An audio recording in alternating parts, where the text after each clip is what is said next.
안녕하세요. 수강생 여러분들. 우리가 10장, 11장, 12장에 걸쳐서 금융자산 회계 처리를 지금 배우고 있는 중인데요. 일단 지난 시간에 했던 10장은 금융자산 중에 현금이 현금성 자산, 그리고 수취채권, 매출채권, 대여금, 미수금 이런 금융자산을 배웠습니다. 오늘 11장에서는 금융자산 중에 지분상품이라고 하는 금융자산을 배워보도록 하겠습니다. 지분상품은 이제 주식으로 대표되는데요. 지분상품에는 주식만 들어가냐? 꼭 그런 건 아니고요. 주식을 매입할 수 있는 권리, 주식 선택권, 혹은 겉으로 보기에는 채무증권처럼 되어 있는데 잔여 지분을 결국 나타내는 그런 항목들이 있는데요. 이런 것도 모두 이제 지분상품에 해당이 됩니다. 좀 더 구체적인 지분상품에 대한 회계 처리는 중급회계나 고급회계에서 배우기로 하고요. 우리가 회계원리 시간에서 11장에서 배울 지분상품은 주식, 보통 이제 다른 회사가 발행한 보통주 정도로 생각을 하시면 되겠습니다. 그래서 이 11장에서는 다른 회사가 발행한 주식을 삽니다. 취득하고 보유하다가 이를 처분하는 이런 일련의 거래에서 이를 어떻게 회계 처리하고 재무제표에 어떻게 표시하는지를 살펴보도록 하겠습니다. 주식에 대한 전반적인 회계 처리를 하기 전에 일단 금융자산의 분류부터 국제계 기준에 따라서 설명을 해보도록 하겠습니다. 자, 국제계 기준에서는 특정 자산이 계약상 현금 흐름 특성 조건을 충족하느냐, 회사가 가지고 있는 사업 모형은 무엇이냐에 따라서 이제 분류를 달리하는데요. 이 계약상 현금 흐름이라는 것은 뭐냐 하면은 교재 436페이지에도 있는데요. 두 번째 문단. 계약상 현금 흐름 특성 조건이란 현금 및 이자 지급만의 현금 흐름이 특정일에 생기는 특성. 그러니까 우리가 이미 10장에서 배웠던 대여금이라든지 매출채권, 그 다음에 12장에서 배울 채무증권, 다른 회사가 발행한 사채 같은 경우는 원금 당연히 받죠. 대여금 같은 경우에는 이자도 받겠죠. 채무증권도 마찬가지고. 그래서 미래 특정 시점에 또박또박 이자와 원금의 현금 흐름을 가져오게 하는 그런 특성이 있는지 없는지에 따라서 이제 달라질 거고요. 또 해당 금융자산을 내가 보유하는 목적은 뭐냐? 즉 계약상 현금 흐름만을 난 수취할 거다. 다른 건 필요 없어. 아니다. 난 계약상 현금 흐름 수취와 금융자산을 매도하는 것 둘 다가 목적이다. 즉 언제라도 가격이 오르면은 팔아서 차익을 노릴 거다. 이렇게 수취와 매도 둘 다를 통해서 목적을 이루는 사업 모형도 있고요. 기타의 사업 모형은 오로지 나는 샀다 팔았다 해서 차익만을 노리겠다. 이런 사업 모형이 있겠습니다. 국제계 기준에서는 437페이지 그림에서 보는 바와 같이 어떤 금융자산을 갖고 있을 때 여기 지금 파란색으로 보이는 것처럼 이렇게 이제 분류를 달리하는데요. 자, 크게 보면은 이렇습니다. 금융자산을 취득을 할 때 일단 그 금융자산의 페어밸류 이렇게 쓸게요. 그냥 공정가치.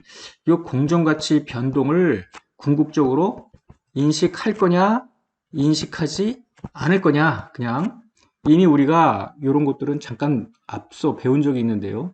위험자산 같은 경우에 원가 모형과 재평가 모형이 있었죠. 원가 모형은 공정가치 변동을 인식 안 하는 거고요. 재평가 모형이 인식하는 거 아닙니까? 투자부동산에서도 유사한 회계 처리를 배웠습니다. 투자부동산을 원가 모형 또는 공정가치 모형 중 한 가지를 선택할 수 있었는데 원가 모형은 공정가치 변동을 인식 안 하는 것이고 공정가치 모형은 말 그대로 공정가치 변동을 인식하는 거 아닙니까? 이 금융자산도 일단 취득 후에 공정가치 변동을 인식하냐 인식 안 하냐 이렇게 나뉘게 되고요. 만약에 또 인식을 하게 되면은 이제 자산의 증가, 금융자산의 증가 감소를 회계 처리하면서 상대 계종을 단기 손익으로 할 거냐, PL, 아니면은 기타 포괄 손익으로 할 거냐, OCI, 또 이렇게 나뉘게 됩니다. 이런 구분의 잣대를 계약상 현금 흐름 특성 조건을 충족하냐, 회사의 사업 모형이 무엇이냐에 따라서 이제 나누게 된 겁니다. 일단 계약상 현금 흐름 특성 조건을 충족하냐, 대여금이라든지 회사채라든지 이런 채무증권이 여기에 이제 해당이 될 거 아니에요. 만약에 노라면 이게 바로 이제 지분증권이 여기에 해당이 됩니다. 주식 같은 경우에는 또박또박 이자와 원금을 특정일에 내가 받는 건 아니잖아요. 그죠? 그래서 채무증권이나 대여금이 여기에 해당이 되고요. 일단 요 왼쪽 파트부터 보자고요. 사업무용이 무엇인가 라는 건데요. 앞서 사업무용은 세 가지 중에 하나라고 했습니다. 나는 오로지 원금과 이자만 봐도 그렇다는 이야기는 이 금융자산의 공중가치 변동에는 별반 신경을 안 쓴다는 거예요. 뭐 가격이 오른다고 당장 팔 것도 아니고 나는 그냥 이자 원금만 받는 게 목적이야. 그러면은 굳이 공중가치 변동을 인식할 이유는 없을 거 아닙니까? 반면에 나는 현금으로 수취뿐만 아니라 뭐 매도, 여기도 매도 아니에요. 그러면 공중가치가 얼마나 변동되지? 그런 정보를 알고 싶어 할 거 아닙니까? 따라서 사업무용이 무엇이냐에 따라서 이제 달라지는데 나는 현금흐름 수치만을 목적으로 한다 그러면은 공중가치 변동을 인식 안 합니다. 공중가치 변동을 인식 안 하는 자산. 그래서 이거를 amortized cost, 상각후 원가라고 하는데요. 우리가 이제 상각후 원가는 현재 가치로 평가하는 것이고요. 요 챕터에서는 우리가 지분증권을 공부할 거고요. 이제 채무증권은 12장에서 배우는데 전체적인 금융자산 분류를 위해서 미리 지금 11장에서 한번 보는 거고요. 요 그림은 12장에서 또 한번 나옵니다. 요 삼각후 원가라는 것만 알아두시고 구체적인 현재가치 평가는 12장에서 배우도록 하겠습니다. 하여튼 공중가치 변동을 인식 안 하고 그냥 현재가치로만 측정을 하는 뭐 이런 금융자산입니다. 줄여서 AC, 금융자산, Amortized Cost 이렇게 이야기를 합니다. 현금으로 수치뿐만 아니라 나는 매도도 할 거야. 뭐 이렇다면은 공정가치가 유용한 회계 정보가 될 거예요. 그래서 공정가치로 측정을 합니다. 이렇게 지금 공정가치 인식. 그런데 평가와 관련된 그 손익을 OCI로 인식을 합니다. 왜? 요 PL로 인식하냐, OCI로 인식하느냐 이런 것들은 나중에 또 12장에서 보기로 하고요. 일단 자, 현금흐름 특성 조건을 충족하는데 사업무용이 기타야. 이건 매도에 이제 중점을 두는 거 아니에요. 그러면은 공정가치가 중요하죠. 이때 공정가치 변동은 PL로 가는 겁니다. 이게 이제 12장에서 배울 채무증권 등의 어떤 금융자산을 분류하는 것이고요. 우리 본장에서는 지금 주식 아닙니까? 지분증권. 자, 지분증권은 일단 현금흐름 특성 조건을 충족 안 하기 때문에 이렇게 살아가는 겁니다. 그래서 여기 페어밸류 공정가치로 측정하고 평가손익은 당기손익으로 집어넣습니다. 일단 이게 기본입니다. 주식은 사업무용도 상관이 없습니다. 하여튼 여기 지금 지분증권은 요리 들어가는데요. 그런데 나중에 보겠습니다만 이 지분증권 중 단기 매매 투자 목적이 아니야. 난 장기간 갖고 있을래. 이럴 때 공정가치의 변동을 당기손익으로 계속 인식을 하게 되면 매년 당기손익이 출렁거리는, 즉 변동성이 커지는 문제가 생기잖아요. 그래서 이럴 땐 회사가 난 공정가치 변동을 기타 포괄손익으로 인식할래 이렇게 선택할 수 있겠습니다. 그래서 요 본소에서는 이렇게 선택한 지분증권을 페어밸류로 들어가고 OCI로 인식하는 것을 선택하는 금융자산이다. 그래서 페어밸류 OCI 선택 금융자산 이런 식으로 표시를 하겠습니다. 앞서 그림 1번에서 보듯이 지분상품은 일단 페어밸류로 평가를 하는데 PL로 인식을 하죠. 다만 OCI로 분류되도록 선택할 수 있는 여지가 있었습니다. 표지 438페이지를 보면은요. 기본적으로 지분상품은 페어밸류 PL입니다. 공정가치로 평가하고 당기손익으로 인식을 한다. 이렇게 보면 되겠고요. 이렇게 함으로써 이거 매도하면은 돈이 얼마나 들어오지? 미래 현금흐름 예측에 유용한 정보를 제공할 수 있겠습니다. 그러나 단기 매매 목적으로 취득한 것이 아니야. 나는 장기간 5년, 10년 계속 갖고 있을래. 이럴 때 당장 팔 게 아니니까 미래 현금흐름과는 좀 무관할 거 아닙니까? 이때는 괜시리 페어밸류로 평가를 하는데 이걸 PL로 집어넣게 되면은 당기순손익이 바뀌게 되고요. 정부 이용자들은 당기순손익을 이용하여 다음 연도 캐시 인플로우, 아웃플로우 이런 것들을 지금 예측을 하고자 하는데 오도할 수 있을 것 아닙니까? 그런 예측이. 따라서 회사의 선택에 따라서 공정가치 변동을 당기손익이 아니라 OCI로 인식하는 금융자산으로 분류하도록 선택할 수 있겠습니다. 참고로 439페이지에는 네이버 주식회사의 이제 재무상태표를 보여주는데요. 다른 금융기관을 제외하고는 다 이제 유사합니다. 한번 들여다보면 유동자산 중에 우리가 지금 배웠던 거, 당기손익, 공정가치, 금융자산, 여기 이제 페어밸류 PL이죠. 그 다음에 기타 포괄손익, 공정가치, 페어밸류 OCI고요. 근데 요 안에는 아마 선택이 있을지도 모릅니다. 그냥 구분하는 거고, 여기 fair value, PL, 여기 fair value, OCI. 지금 이게 유동, 비유동으로 구분을 했기 때문에 1년 이내에 현금화될, 매도할 것 같으면은 유동이고요. 그렇지 않으면 이제 비유동으로 분류를 했겠죠. 한편 현금성 자산도 금융자산이라고 10장에서 배웠죠. 단기 금융상품, 매출 채권 및 기타 채권이 있고요. 여기 보면은 장기 금융상품, 매출 채권 및 기타 채권도 있는데, 매출 채권이 여기도 있고 여기도 있네요. 즉, 장기 매출 채권 같은 경우는 이제 비유동 자산으로 분류를 했겠고요. 1년 이내에 회수할 단기 매출 채권 등은 요리 들어갔을 텐데, 앞서 잠깐 보았던, 요, 아모타이즈드 코스트 금융자산 12장에서 제대로 배우겠습니다만은, 요런 거는 왜 또 안 보이죠? 반드시 이렇게 꼭 분류해야 되는 것만은 아닙니다. 그래서 요 재무상태표의 과목이 무엇이든 간에 지금 기준서에서 이야기하는 요 분류 방식을 따른 내용을 주석에 공시하도록 했는데요. 다음 페이지에 가보면은 자, 이걸 범주별 금융상품이라고 하는데 지금 보시면 당기손익 공정가치 금융자산, 기타 포괄손익 공정가치 금융자산, 요게 아모타이즈 코스트, 상각후, 원가 금융자산 이렇게 이제 분류를 했죠.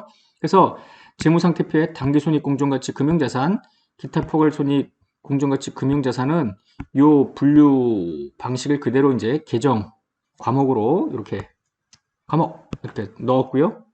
지금 현금 및 현금성 자산, 장단기 금융상품, 매출 채권, 기타 채권은 요 상각후 원가, 즉 페어밸류로 평가를 안 하는 항목입니다. 상각후 원가 금융자산 해서 모두 2조 8천억의 금융자산을 회사가 가지고 있음을 알 수 있겠습니다. 우리는 요 중에서 지금 자세한 거는 더 이제 들여다 봐야 되겠습니다만은 요 당기손익 공정가치 금융자산, 기타 포괄손익 공정가치 금융자산 중 지분 상품의 회계 처리를 이제 보는 겁니다. 좀 더 자세한 건 요거에 또 세부 내역이 더 나와줘야 되겠죠? 물론 회사들은 또 다 이렇게 공시를 하고요. 이하 생략을 했기 때문에 보이지 않을 뿐입니다. 다만 우리가 이제 분계를 할 때 이게 채무상품이다 아니면 지분상품 중에 OCI로 인식하는 방식을 선택했느냐를 구분하기 위해서 우리 측에서는 구분을 명확하게 하기 위해서 Fair Value OCI 선택 금융자산이라는 계정으로 회계 처리를 하겠습니다. 자, 금융상품의 측정인데요. 이제 최초로 인식을 하겠죠. 그리고 보유기간 중에 공정가치 변동을 인식도 할 겁니다. 이제 오늘 강의는 그 내용에 이제 중점을 둘 건데요. 유형자산, 무형자산, 투자부동산, 과거에 우리가 했던 걸 한번 되뇌어 보면은 최초로 인식할 때 원가로 측정한다. 이런 말을 했습니다. 금융자산은 최초 인식 시점에 페어밸류, 공정가치로 측정합니다. 그러니까 지급한 대가가 얼마이든 관계없이 공정가치로 측정한다라는 겁니다. 그래서 이제 보통 공정가치라는 것은 주된 시장에서 정상거래에서 내가 자산을 매도한다면 수취할 그 금액, 이거 내가 팔면 얼마나 받을까? 그게 공정가치인데요. 일반적으로 최초 인식 시점에서 시장에서 거래되는 가격과 공정가치는 같겠습니다만 특별한 경우에는 다를 수도 있겠습니다. 이 다른 경우는 중급 회계나 고급 회계에서 배우도록 하겠습니다. 일단 회계원리 수준에서는 공정가치는 그냥 시장에서 거래되는 가격과 같구나. 그리고 그거만큼 대가를 주고 특히 요 11장에서는 주식을 샀구나. 이렇게 생각을 하면 되겠습니다. 공정가치 측정. 자, 취득과 관련해서 이제 거래 원가가 있는데요. 매매 수수료 등이 대표적인 거죠. 그러니까 우리가 이제 상장 주식 같은 경우에 여러분들은 아직 어려서 주식 투자를 하는 계좌를 개설을 하고 실제 매매 거래를 하는 친구가 거의 없겠습니다만 주식 매매를 할 때 살 때든 팔 때든 매매 수수료를 냅니다. 그래서 이제 취득 관련 거래 원가인데요. 우리가 유형자산, 무형자산, 투자부동산 이런 거를 배울 때 취득 과정에서 불가피하게 회피할 수 없었던, 그죠? 불가피한 어떤 원가 요소들은 전부 원가에 가산을 했잖아요. 취득 원가에. 그래서 최초 인식 금액에 가산을 한다. Fair Value OCI 선택 금융자산. 그런데 Fair Value PL 금융자산은 귀찮아. 그냥 비용인식 해버리는 건데요. 이렇게 하는 이유는 뭐냐면은 이걸 최초 인식 금액, 즉 자산으로 하든 비용으로 하든 어차피 Fair Value PL 금융자산은 샀다 팔았다 이 매수 매도가 빈번한 항목 아닙니까? 결국 처분 손익에 반영이 되거나 연도 말에 평가 손익에 반영이 되면서 모두 다 당기 손익으로 반영이 되기 때문에 굳이 자산에 넣었다가 이후에 평가 손익에 반영이 되든 아니면 처분 손익에 반영이 되든 당구 손익에 미치는 영향의 차이가 없다라는 것이죠. 그래서 회계 처리의 편의를 위해서 페어밸류 PL 금융자산은 거래원가를 비용 인식하고요. 페어밸류 OCI 선택 금융자산은 일반적인 자산의 취득 부대 비용과 마찬가지로 최초 인식 금액에 가산을 한다. 이렇게 보면 되겠습니다. 자, 후속 측정을 보겠습니다. 이제 공정가치 변동을 어떻게 인식하느냐가 핵심인데요. 페어밸류로 인식을 하면서 PL로 당기손익으로 인식하는 금융자산, 즉 페어밸류 PL 금융자산은 말 그대로 당기손익입니다. 그래서 예를 들어 1,000원에 샀는데 연도 말에 가니까 1,100이야. 그러면은 100만큼 페어밸류 PL 금융자산, 페어밸류 PL 이제 금융자산이 이제 평가이익인데 핵심은 이 PL로 들어간다는 겁니다. 당기손익과 이 괄호에 PL 하면은 Profit or Loss, OCI 하면은 Other Comprehensive Income, 기타 포괄손익 이렇게 표시한다고 약속을 하면 되겠습니다. 우리 교재에서는 전부 이렇게 표시를 하겠습니다. 만약에 1,000원에서 950원으로 떨어졌어. 그러면 50만큼 금융자산 감소를 시키면서 이 금융자산의 평가손실 역시 PL로 인식을 합니다. 그러나 페어밸류 OCI로 나는 가겠다라고 선택을 했다면 얘기가 달라지죠. 1,000원에 매입한 것이 1,100으로 뛰었어. 그러면은 100만큼 금융자산을 인식을 하면서 평가이익을 인식을 하되 얘는 당기손익으로 안 들어가고 기타 포괄손익입니다.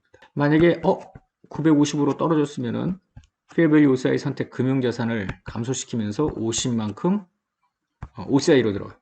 당기손익에는 영향을 주지 않습니다. 우리가 10장 수치채권, 즉 매출채권에서는 미래 현금 흐름이 예상보다 덜 들어올 것 같아.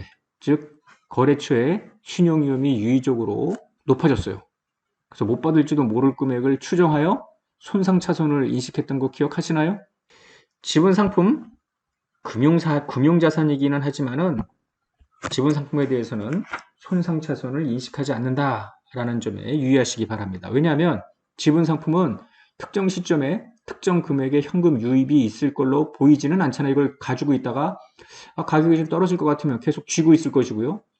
높아질 것 같으면 팔거나 뭐 이런 액션을 취할 것 아닙니까? 그러니까 미래 계약상 현금 흐름이 유입되는 어떤 계약상 특성이 있는 것이 아니기 때문에 지분상품은 손상차손을 인식하지 않습니다.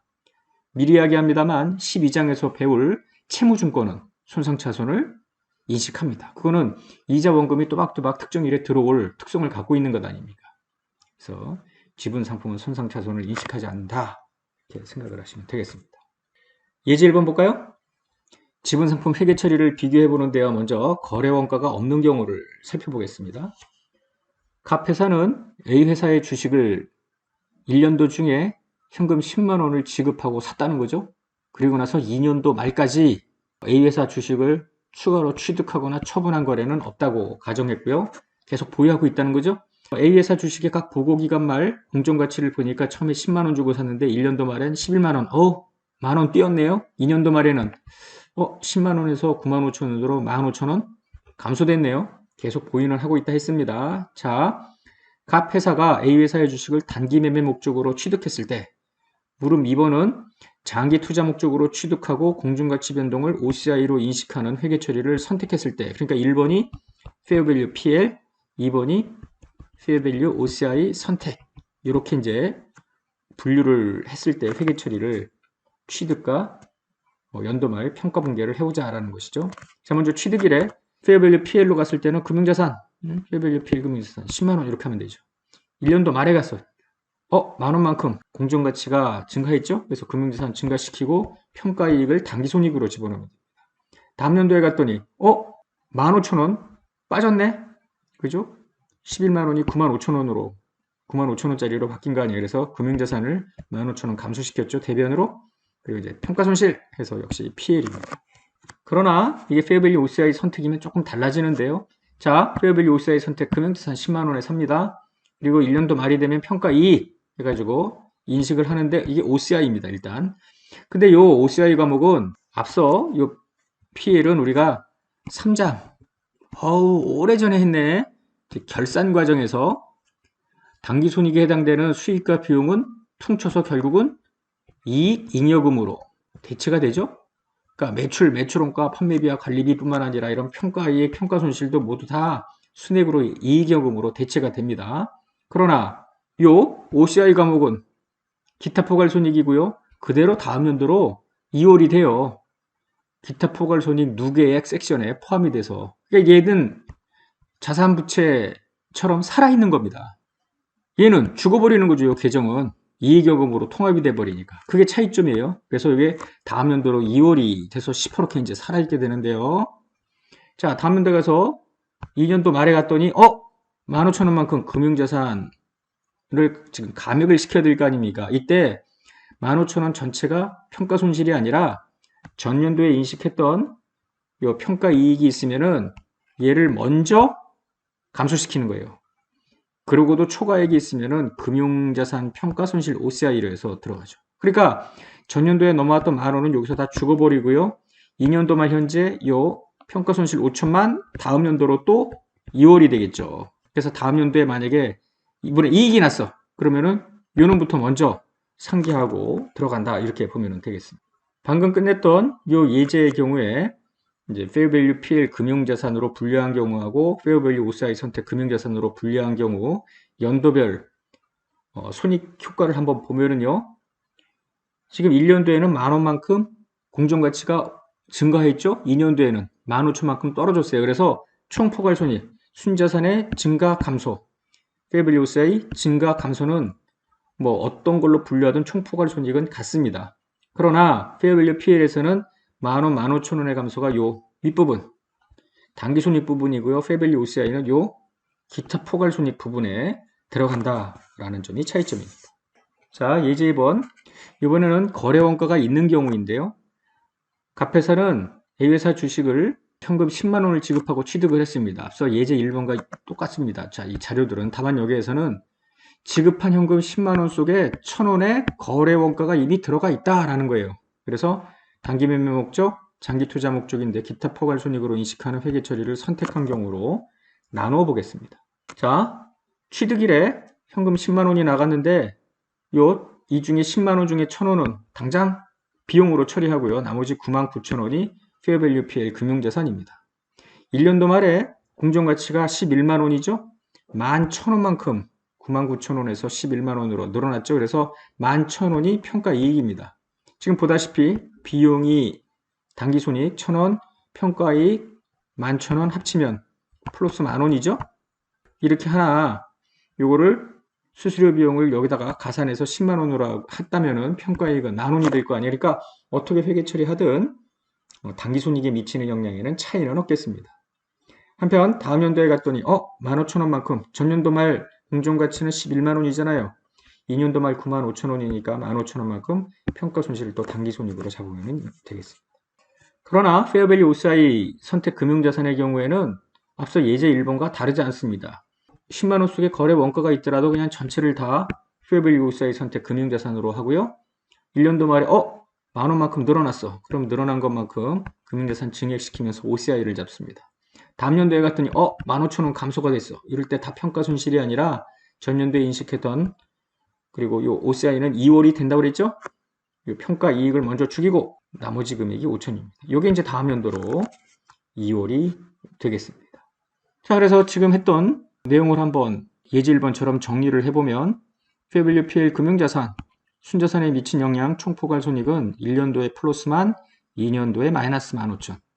fair value OCI도 뭐 똑같습니다. 그 다음에 당기손익의 요 fair value PL, fair value OCI인데 단지 차이점은 총수익, 총비용이 예제 1번과 다르다는 것만 차이가 있을 뿐이고요. 나머지는 예제 1번과 다르지 않습니다.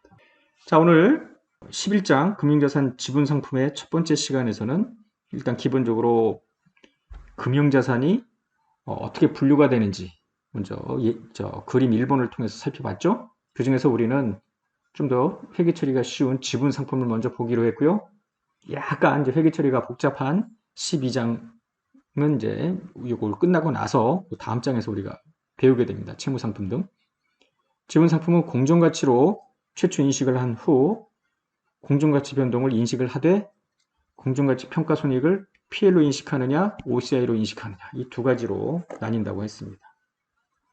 오늘 했던 내용 잘 복습하시기 바랍니다. 다음 시간에 계속하겠습니다. 수고하셨습니다.